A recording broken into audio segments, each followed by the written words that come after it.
Thank you for following up on our training from Disruption 2026. My name is Crabb, and I am here to emphasize the importance of being able to map, communicate, and coordinate across your organization and in collaboration with other organizations to defend your organization from cyber attacks. As I covered in detail in the session, criminal organizations and nation-state actors depend upon you and your organization to not be able to coordinate in an effective manner to protect, prevent, respond to, and recover from cyber incidents and fraud schemes. It's why I am so passionate about making sure you apply the tools that we discussed. I've seen this pattern for decades. Cyber actors coordinate their attacks while defenders are not coordinated. This goes back to my earliest days in mass data compromise investigations. I remember in 2003, I investigated the origins of a hack of 8.7 million credit card numbers. It was orchestrated by a Ukrainian national and two students at Moscow State University. They were extremely coordinated. They set up infrastructure in Canada, China, and Russia in order to be able to infiltrate a merchant aggregator in Omaha, Nebraska. The victim was an organization called Data Processing Incorporated. They did mail order, telephone order, credit card processing way back in the day. They were extremely coordinated. Fortunately, I was able to arrest the subject that was responsible, the Ukrainian national, and extradite him to the United States. But that caused me to have to coordinate massive cooperation with law enforcement organizations from literally around the world. It also was, the lack of coordination was also the reason why I became the CISO of the United States Postal Service and served in that role for 7 years. Before I introduce you to my colleagues, Dr. Daniel Shore and Zac Broomfield, to walk you through the tools, I want to emphasize that we hope you use these tools to, number one, map your multi-team system. Number two, identify at least one breakdown that needs to be fixed. Number three, assign boundary spanners between your organizations. And in incidents, flex your communications so that your colleagues can appreciate the challenges that you and your organizational component are having and how to rectify those situations so that you can respond and protect your organization in a more robust manner. So without any further ado, I will introduce you to the founder of Multi-Team Solutions, Dr. Daniel Shore. Yeah, Dr. Daniel Shore. I have a PhD in workplace psychology and an expertise in cybersecurity, teamwork, and leadership. And excited to share more about the tools. And co-founder Zac Broomfield, glad to have you with us too. Much appreciated. We're going to jump into a few different tools, walk you through how to use them in your organizations, and give you as much as we can through this video. Of course, please always reach out. We'll put our contact information at the end for more questions. If you want to do a deeper dive or have some expert facilitation support, we're here for that. All right, so let's start with MTS mapping. The goal of MTS mapping at the highest level is to raise awareness about how teams in your multi-team system interact during different situations. So what you see here is the blank canvas, the starting point, where you're going to put the different teams that are in your ecosystem. And we'll show you an example in a minute.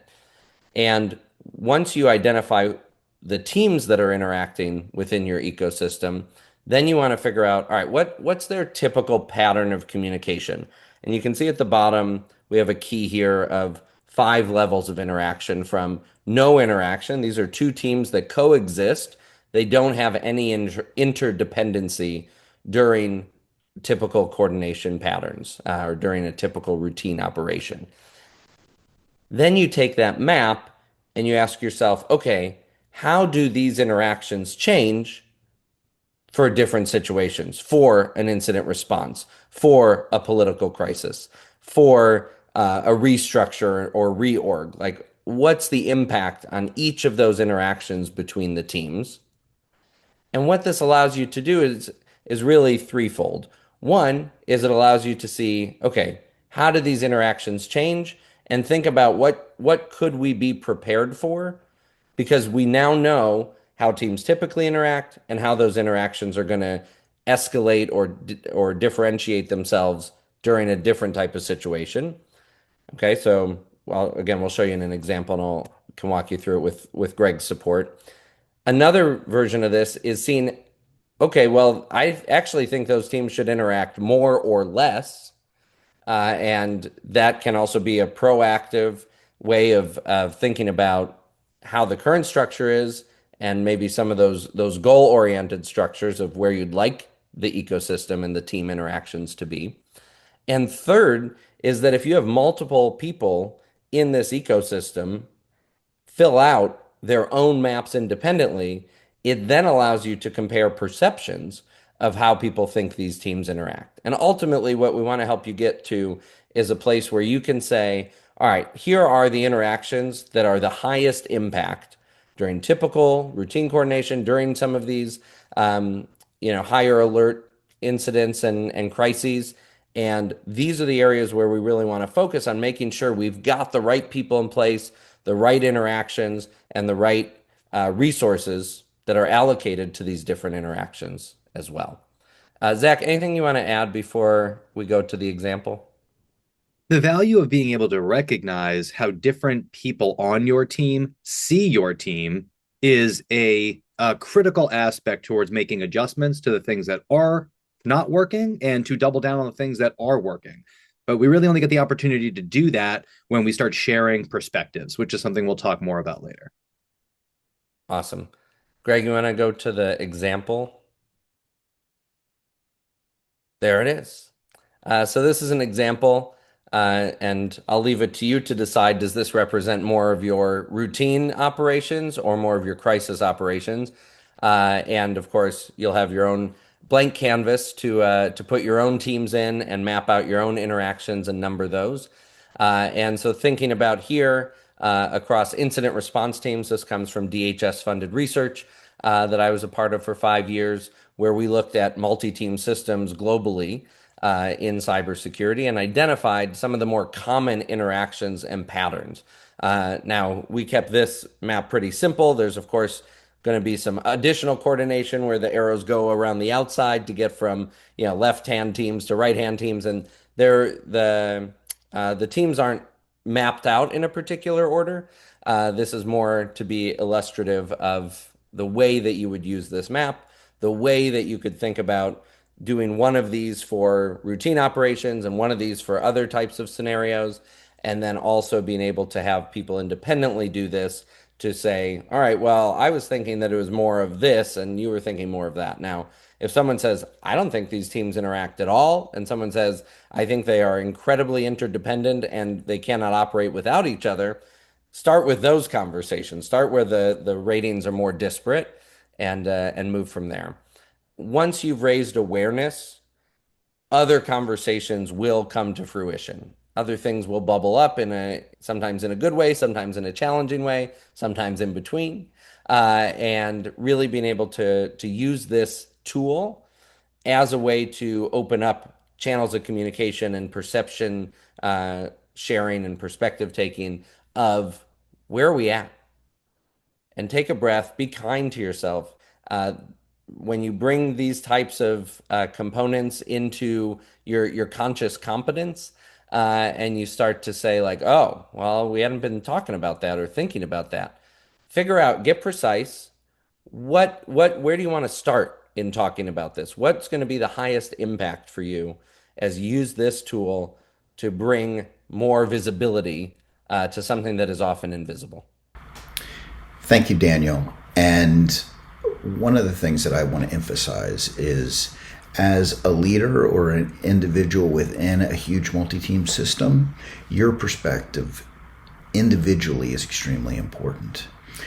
When I led the Postal Service's information security program, I had a huge multi-team system. I had 15 different teams, and we had a huge MTS map.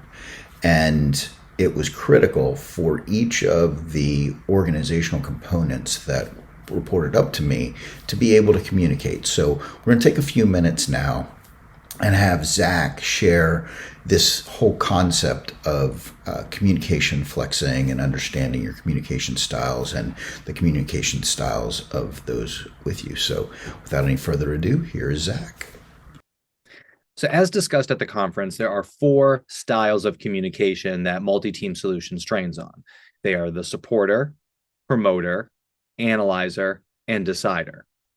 These 4 styles are not only the ways in which you communicate verbally, they also categorize some dispositions towards how you approach problem solving, your nonverbal communication, the way you think through challenges. And so when we are working through communication styles with a group like we did at Disruption, or what we do at our in-person trainings, virtual trainings, we look to identify in each participant, what is your default style of communication?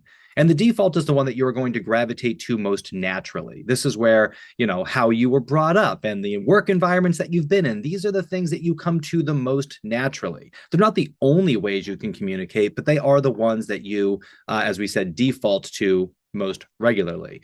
All 4 styles live in each one of us. So your supporting communication styles are going to be the ones that are taking an interest in other people. How are other people going to be affected? What are the thoughts and feelings of the people who might be involved? Promoters might have really big energy and big ideas, but might have a little bit more trouble following through or narrowing in on some of the details. Analyzers, endlessly curious, almost to the point where it's like, hey, we already got an answer. Can't we move forward? But analyzers really want to get into the details and the data. They're searching for certainty. Deciders, they don't feel as much of that digging for curiosity. They feel like they already have a sense of what needs to happen and they're ready to move decisively. Depending on the circumstance in your work situation, you may find that you are shifting in between different styles of communication. That is normal. And for some people, you may find that you have a very difficult time getting outside of your default style of communication. That is also normal.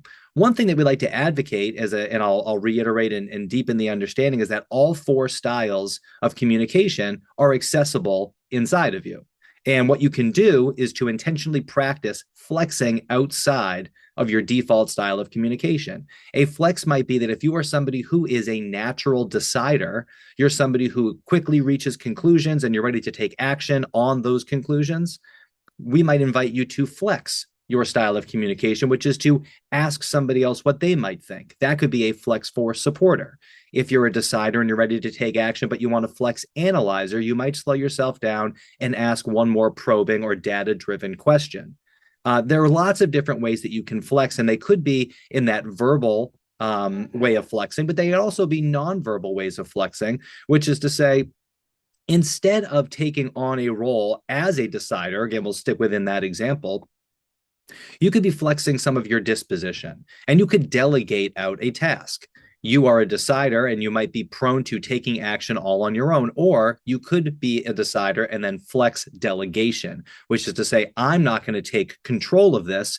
I'm going to decide the direction and let somebody else implement. All of those different ways of flexing your style of communication, whether it be verbal or nonverbal, are different ways to get your team members involved, and also from a leadership position, give you an opportunity not to keep your hands in the same kinds of challenges every single day. To grow your team is to offer them opportunities to grow. Doing so makes the team stronger. So when we're talking about styles of communication, we're talking about how we interact with each other, which is critical, especially in routine operations when pressure and stress are elevated. You're going to see some exaggerated characteristics in people's normal or default styles of communication. An analyzer in a regular, everyday routine setting, they might have some questions and they might be wanting to dig into some details, but under pressure and stress, that might look like an inflexibility or a rigidity. because pressure and stress amplify some of these characteristics. By learning what your defaults are, you can not only mitigate some of the pain points that come with the pressure and stress as incidents increase or pressure and stress rises, but you also have an opportunity during routine operations to better understand who you're working with, what people's strengths are, and all of that will improve the coordination and collaboration of a multi-team system. What Zac shared was extremely important. Knowing what your communication style is and the communication styles of those that you interact with is very important. And Daniel's going to bring this full circle and talk about how we use these communication styles through boundary spanning in order to be effective in our ability to coordinate. All right, so let's move into boundary spanning. Boundary spanning, as you can see here, a tool for identifying who communicates between teams. Whoa, hang on, pause. That's a lot. There are a lot of teams, and there's a lot of people who could be communicating, and that's the point.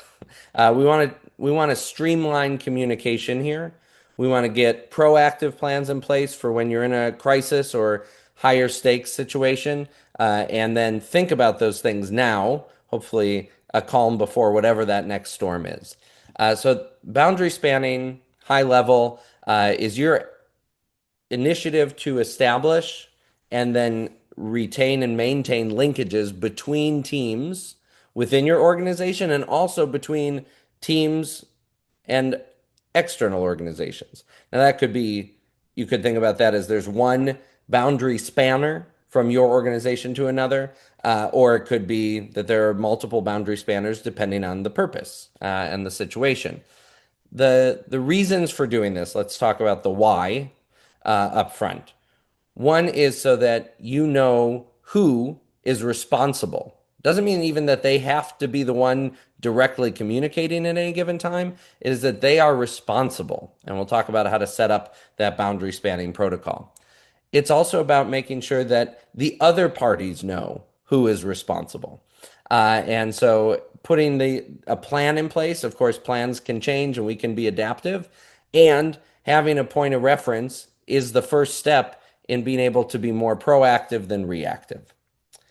And lastly, it's about the ability to then manage the relationships. Personnel change, organizations change, relationships change. And certainly that changes over time. It also changes by scenario. So you want to be able to identify, raise your awareness around what the current state is of these communication channels, figure out the highest impact opportunity to shift or adjust those communication channels and protocols, and then put plans in place that, of course, will continue to evolve and adapt over time. So I'll walk you through briefly some of what you're seeing on the screen and also a little bit of additional detail. So you want to get precise because maybe you had the same feeling that I was invoked for me at the beginning of talking about this, where, well, identifying who communicates between teams, that's very nebulous. How do we get precise? You start by thinking about specific situations, and you want to think about high impact situations or high frequency situations. Give you a little bit of autonomy there to decide where will this be of most value up front. Once you identify the type of situation, our recommendation is to identify at least two people who will take ownership. So if you're talking about maybe how your forensics team communicates with your PR team during a crisis, then you'd want to pick, per our recommendation, two people on the forensics team. One is a primary, one is a secondary, who are going to be owners of that relationship for communication. And of course, picking a PR related example where there's a crisis and you need to manage what information is being shared internally and externally to your organization, the stakes are high. So let's jump into the steps to standing up a boundary spanning practice, and know that this is a journey and a process that's going to require a starting point and then patience and kindness to yourself as you and everybody in your ecosystem work through setting up the practice and figuring out where to start and testing out what's working and what you want to change. The first step that we recommend is figuring out a high impact situation. And that doesn't have to be the highest impact or the most extreme crisis you can imagine. Think about, though, something that happens either a lot or that has a singular high impact. So an example here could be, think about a time when there's a breach and your forensics team needs someone who's communicating with the PR team in order to figure out what information is being disseminated internally in your organization and information being disseminated externally to the public, or to partner organizations, a whole range of where that will go as well. From there, as you can see in the graphic on the screen, we recommend identifying two team members, a primary and a secondary, because we know that there are plenty of times where one teammate, if not more, might be unavailable, especially in a high impact situation where we're on around the clock, need in order to be keeping that communication flowing. So it could be that someone's not available, could be as part of a handoff. Recommend at least two team members who are assigned ownership over a specific communication channel and scenario. Then what you want to do is define the scope of their role. So here we have it represented very simplistically as information to be exchanged. Feel free to expand on that to think about the information to be exchanged, with whom they are exchanging the information. Are there any procedures or protocols that someone should go through to get approval for sharing that information? Those types of steps within the very simple column of information to be exchanged. Include the boundary spanners, the team members who are designated, and ultimately you'll include everyone to bring them into the loop, but keep it precise. In the beginning would be our recommendation, to get the boundary spanners input, have them be part of the buy-in in identifying what this protocol is going to be. And you want to make sure they understand it, go through it, walk through a couple hypothetical scenarios, and develop or deepen that shared understanding.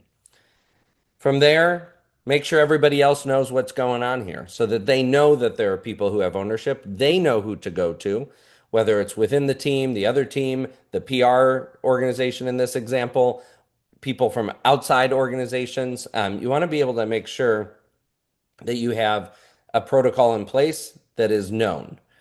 Because if it remains invisible or closely held, then people aren't going to know what to expect. They won't know who to go to if they have a question, where that ownership lies. And lastly is to set some what we call second order expectations with the boundary spanners and everyone in the ecosystem, that this is our starting point. It's where we're going to try things.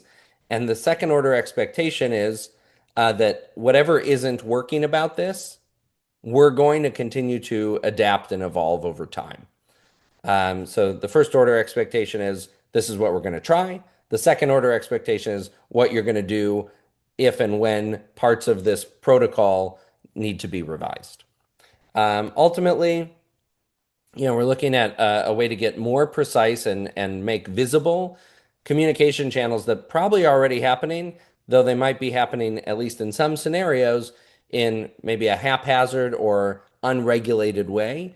And this allows you to put not just visibility, but also the ability and control so that you can measure and identify what is working and what isn't, and also understand more where information is living. Again, it's going to take time to implement this, to think about where it's working, to think about where this would be the highest impact to implement. And we're happy to help in any way we can. That's why we're here, to give you the tools, allow you time and support to use them, play around, and then let us know how we can help. As Daniel said, we're here to help. Please look at the links below in the YouTube video to find the resource that has the multi-team system mapping, the communication styles, and the boundary spanning worksheets that you can use for your own organizations. Try those this week. Again, map your ecosystem, identify one block that needs to be fixed, understand how to to communicate across teams, and we wish you luck in being able to apply these tools. As Daniel said, we're here to help. Reach out. Our LinkedIn profiles are in the post as well. And if you find this really valuable, or if you need to dive more into it, or if you just want to spend more time with us, join us at Black Hat. And we've also got the links to our Black Hat session in the link as well, or in the post below. Thank you again, and good luck. We pray that you're able to protect you and your organization in a comprehensive manner, and we're here to be your support when needed. Thank you.